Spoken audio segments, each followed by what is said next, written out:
Bucket list हा शब्द आपण नक्कीच ऐकला असेल. याच नावाचा माधुरी दीक्षित यांचा चित्रपटही काही वर्षापूर्वी आपण पाहिला असेल.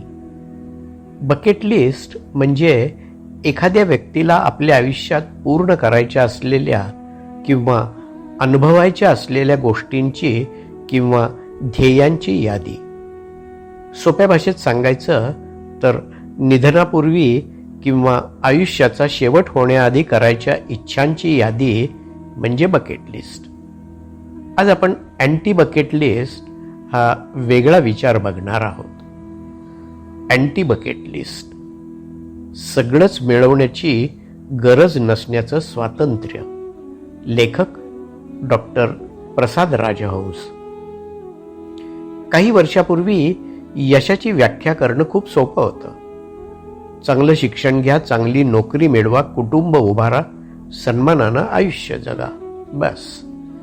पण आज यशाच्या शेकडो दिशा दिसायला लागल्या आहेत.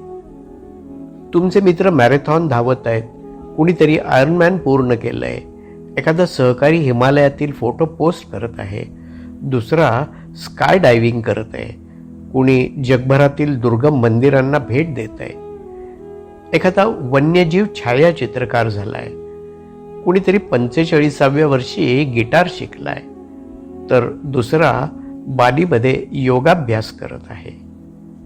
10 मिनिटं सोशल मीडियावरती घालवा आणि असं वाटू लागतं की सगळेच जण काहीतरी विलक्षण जीवन जगत आहेत आणि नकळत मनात एक विचार शिरतो, मी काहीतरी चुकवत तर नाहीये ना?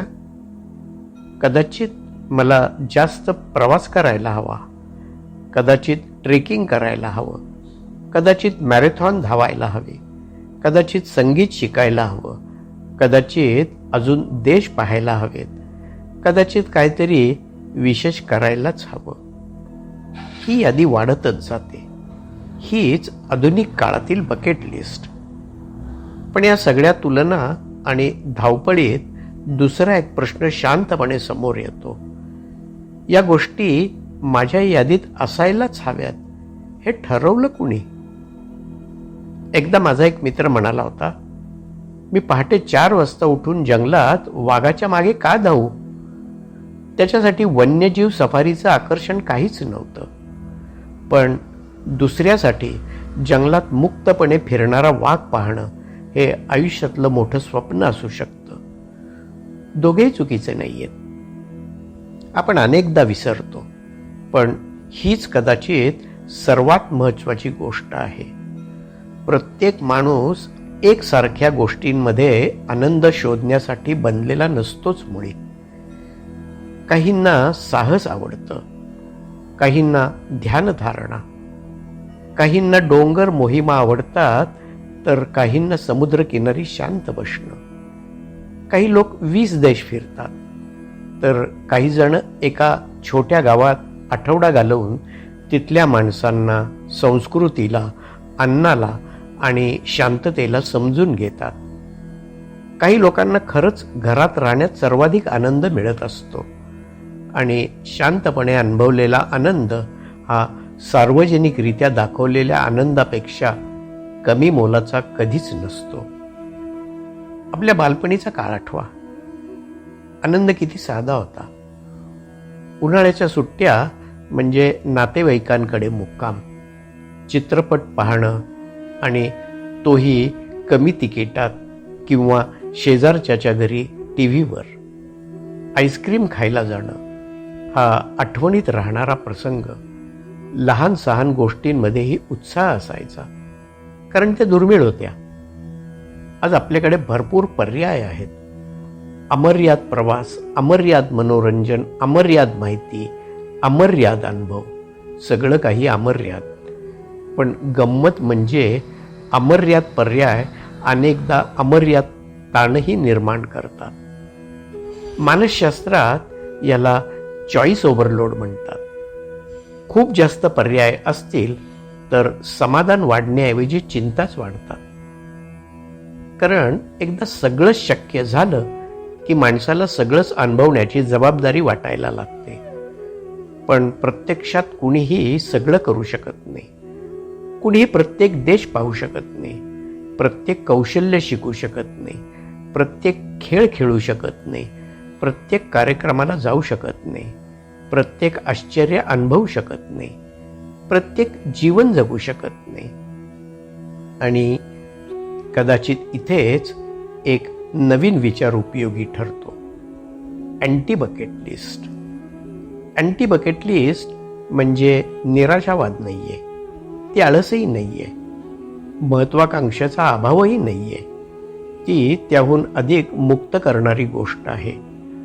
अँटी बकेट लिस्ट म्हणजे स्वतःला पूर्णत्वाची भावना मिळवण्यासाठी कोणत्या गोष्टींची गरज नाही याचा जाणीवपूर्वक घेतलेला निर्णय असतो. ज्या अनुभवांच्या मागे तुम्हाला धावायचं नाही, ज्या अपेक्षा तुम्ही स्वीकारायच्या नाहीत, ज्या तुलना तुम्ही थांबवण्याचा निर्णय घेतलाय, कदाचित तुमची अँटी बकेट लिस्ट अशीही असू शकेल.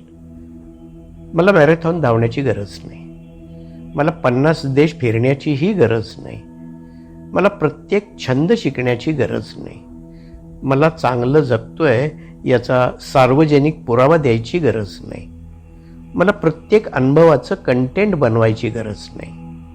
आणि आश्चर्य म्हणजे मला हे आवश्यक नाही असं म्हणण्यात कधीकधी मला हे मिळवलंच पाहिजे यापेक्षा जास्त शांतता असते.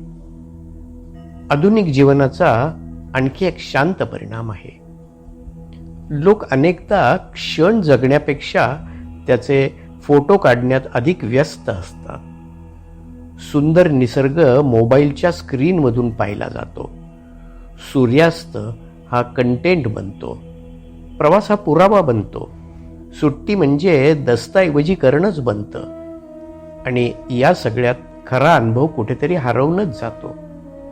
कदाचित आयुष्यातले काही सर्वात अर्थपूर्ण क्षण तेच असतात जे कधी पोस्ट केले जात नाहीत, कधी जाहीर केले जात नाहीत आणि ज्यांना इतरांच्या मान्यतेची गरज नसते. फक्त जगलेले, फक्त अनुभवलेले, फक्त स्मरणात राहिलेले. कदाचित अँटी बकेट लिस्टचा उद्देश इतकाच आहे, आयुष्य कमी करणं नाही तर अनावश्यक ताण कमी करणं, स्वतःसारखं जगण्यासाठी जागा निर्माण करणं, प्रत्येक शक्य जीवन जगण्याचा प्रयत्न थांबवून स्वतःचं जीवन जगायला सुरुवात करणं. कारण शेवटी समाधान हे सर्वाधिक गोष्टी पूर्ण करण्यात नसतं, तर कोणत्या गोष्टी कधीच आवश्यक नव्हत्या हे समजण्यात असतं. बरोबर आहे ना? थोडक्यात काय तर जीवनाची गुणवत्ता फक्त आपण काय मिळवलं यावर नाही, तर आपण कोणत्या निरर्थक गोष्टींपासून दूर राहिलो यावरही ठरते. बकेट लिस्ट आपल्याला स्वप्न शिकवते, पण अँटी बकेट लिस्ट आपल्याला शहाणपण शिकवते. अभिवाचन अनिल खडके, मोबाईल नंबर 9822004242.